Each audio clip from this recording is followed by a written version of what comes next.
پلیس قزاقستان حدود 10 تن را که در پایتخت شهر آستانه علیه فسادکاری مقامات اعتراض داشتند بازداشت کرد. اعتراضگران میگویند آنها برای شرکت‌های ساختمانی کار می‌کردند ولی زیاده از 30 شرکت را از بازار خانه‌سازی پایتخت بیرون کردند. بنا به گزارش سازمان فریدم هاوس، فساد در قزاقستان یک پدیده سراسری است و تمام سطح‌های نظامی دولتی و دادگاهی این کشور را فرا گرفته است.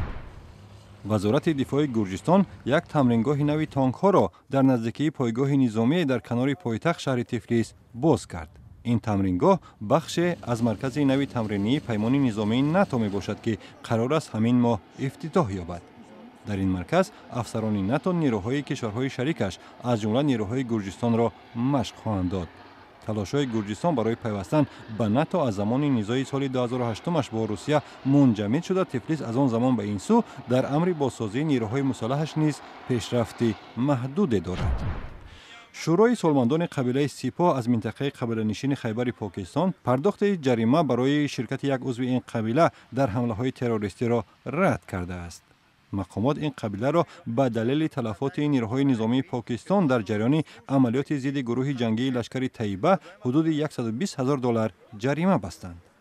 اما شورای قبیله یک دیلانه علیه پرداخت این جریمه آواز داده، همچنین اجازت بازگشت به منطقه‌های زیست خود را طلب کرده است.